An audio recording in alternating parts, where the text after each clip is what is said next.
away from the tomb building and a little, very, very small gift shop area. And you can buy a model of the tomb, of the coffin, should you wish. This is like the back of the building. Again, the beautiful gardens, landscaped, symmetrical gardens. So we're now going to find another part of the museum to go in now. Back into where we bought a ticket, and we're going to see more modern day history, I guess. So the next part of the museum is going to be telling the story. The Museum of the Order of the Liberation. Plenty of pictures of French marshals. Jean, he was a famous resistance figure.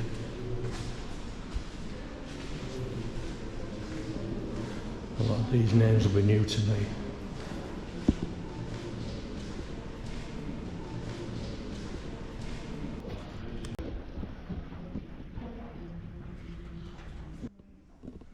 The problem I'm finding with these displays, very good displays, but everything is in French. There's no translation to another language. I've got the guide. It kind of tells me a little bit like these were Jean Moulin's civilian clothes.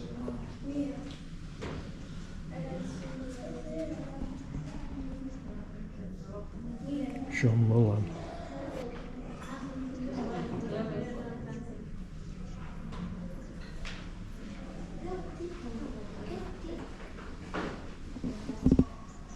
I'm afraid I can't tell you too much about what we're seeing here.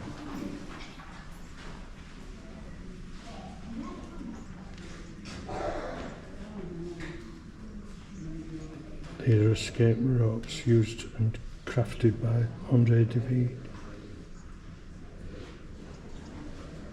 So these ropes were crafted from the metal bed frame and his sheets and blanket, and he used them to escape from his cell, get on the roof of the cell block and then scale the outer walls of the prison 3 days before his execution date.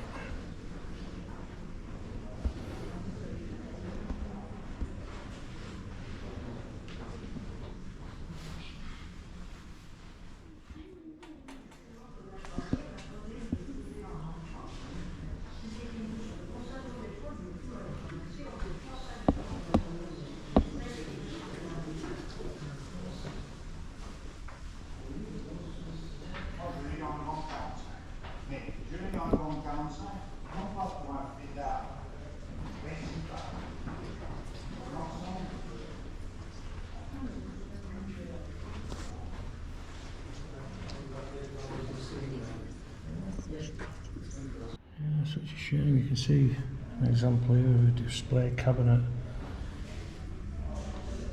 Every item numbered. Yeah, you can read odd words, but you can't really understand the story behind them. Even here, the main section of text, it is French. Disappointing.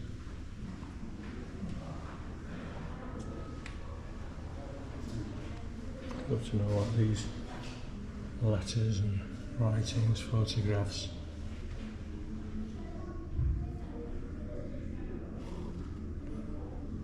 Model of a Camp Miranda. I chose Chulitz to be the commandant of Paris, as he always obeyed orders before Paris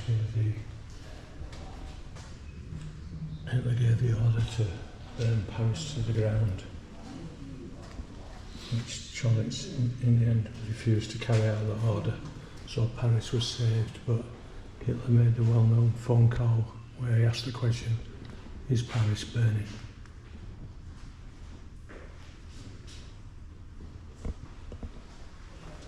I just wish I could read the display cabinets.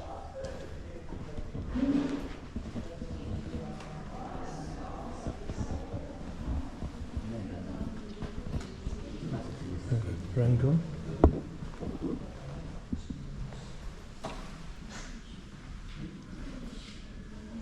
Oh no, Browning.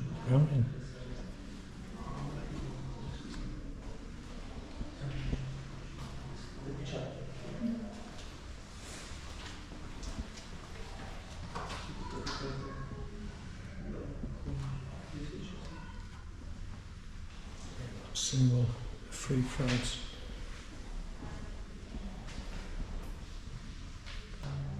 So this is an épée, a sword.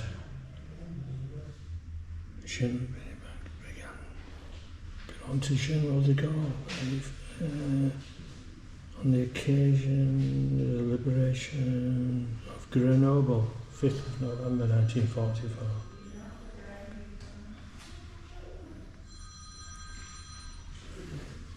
A pistol belonging to a member of the resistance in Grenoble.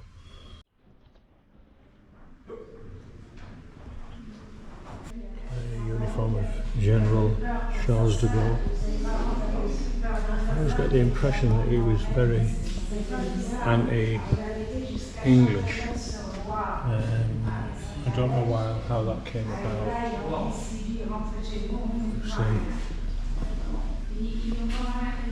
United Kingdom was one of his allies who helped to finance the resistance and the war effort by the Free French. And he was based in London, of course, where he made his broadcast from Carlton Gardens.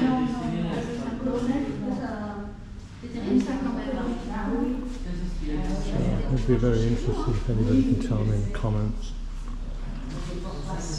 Am I correct in that assumption, or have I got it completely wrong? It is getting darker, but no rain yet. I'm looking for the East Wing. This museum is absolutely huge. I don't know if I'm coming the right way or not. So come outside, turn right.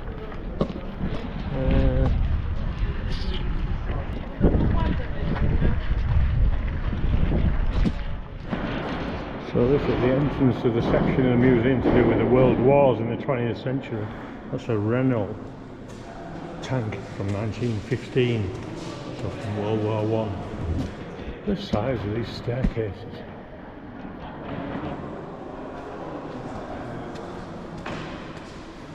That's a mammoth museum.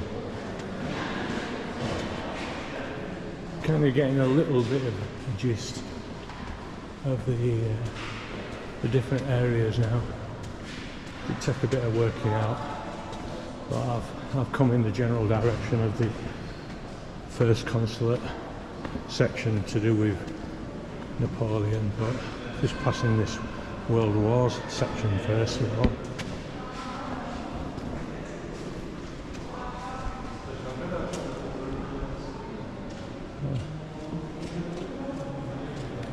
The very first section of the World Wars, obviously illustrating some of the soldiers in the uniforms, but the death as well.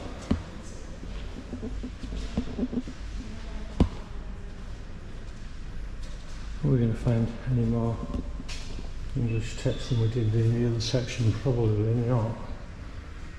So I'll just have to admire the museum by looking.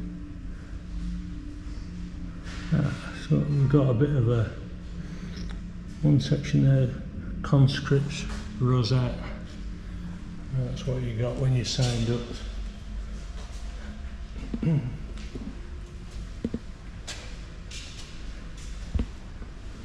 The reservists. Right, reservists arrive at the barracks, or in civilian clothes.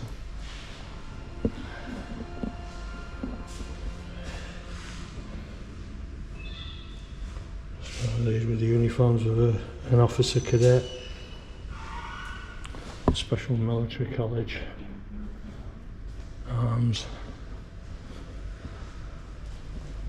handguns and rifles. We've got like a early machine gun,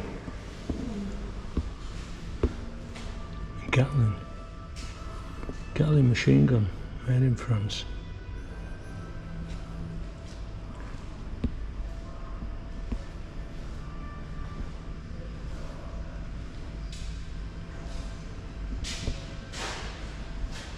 Artillery pieces here. So this is from World War I, and it fired 75mm shells, and they would put a timed fuse on the top depending on how far the shell was going to be fired for.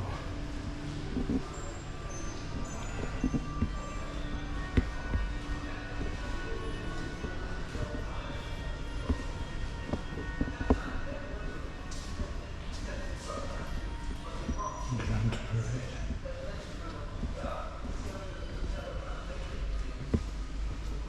I'm going to move quickly forward through this segment.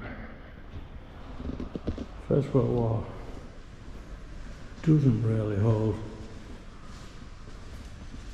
my attention for long, actually.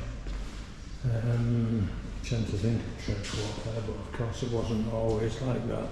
You caught with France, with fighting in Africa. One of my granddads fought in the First World War and was wounded. He had a very lucky escape. He was with a pal carrying an injured colleague on a stretcher. One at the front, one at the back, carrying this stretcher along. All of a sudden, after a while, they decided to put the man down and change ends. So my grandfather went to the front if he'd been at the back, or vice versa. I'm not sure exactly what precisely how that change was, but they switched sides from front to back anyway, set off again. Within a few seconds a shell exploded on the ground nearby, and the fella who my granddad had swapped with was killed outright. So if they hadn't made that change to give their arms a bit of a rest, my granddad wouldn't have survived World War I. And my grandma, or my dad, he used to tell stories of how my grandma, for years following the war, would sit on an evening and pick shrapnel out of my granddad's legs. Minute pieces of metal that would come through over the years, come to the surface. Oh, yeah, I can tell that. The footage there, the black and white footage, that was still in World War I. So now this is a section, the Second World War. So this illustration of part of the Maginot Line, I guess, which was meant to stop all invaders in its tracks, because the Germans just went around it or dropped paratroopers over it. So it was redundant, it didn't serve the purpose it was built for.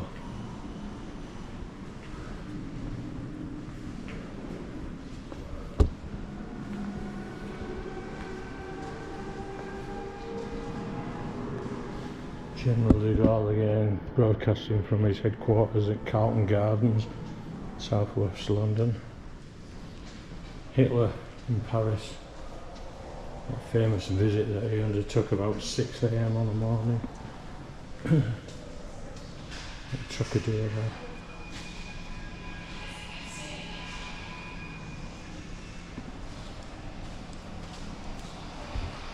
France was divided when the Germans invaded. There was Vichy France, which was like central and southern France, and then northern France, Paris. The coastal ports, Dunkirk of course, were under the direct command of the Germans. Built weaponry would be nice to Operation Barbarossa, the German invasion of Russia.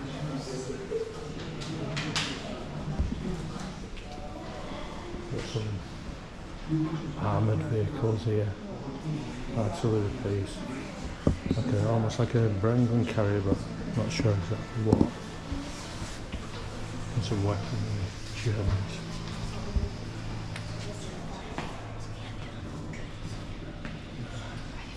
And the Soviets.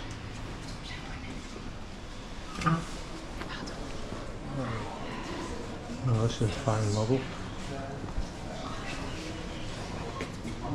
Yeah, I'm afraid it's in French, so I don't know which ship that is. This section of the World Wars part is dealing with the years 1942 to 1944. So, North Africa, which my other granddad fought,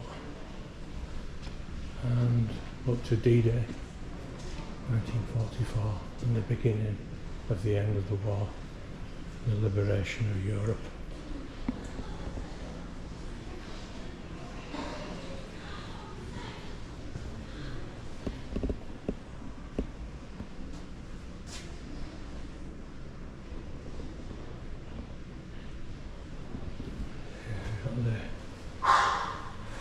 The agents by Voyella Zabo, Denise Bloch, Lillian Rolfe, Cecily Lefort.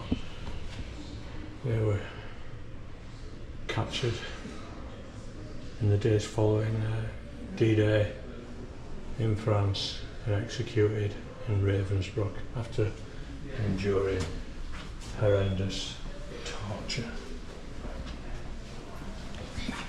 Guessing this is a post that people were tied to be shot.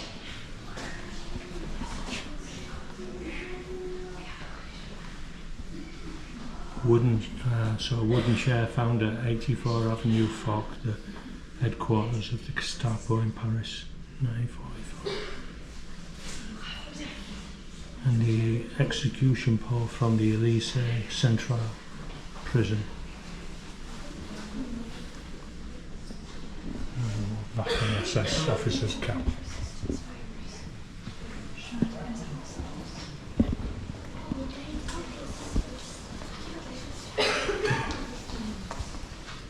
So the resistance during the war, the printing presses, so they could distribute their propaganda leaflets.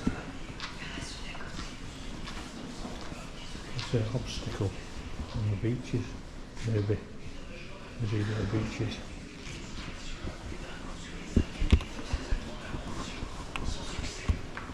Italy, Monte Cassino. That fierce battle for central Italy. Here we got 6th of June 1944. British, German, French, Canadian. Hello, the flash door.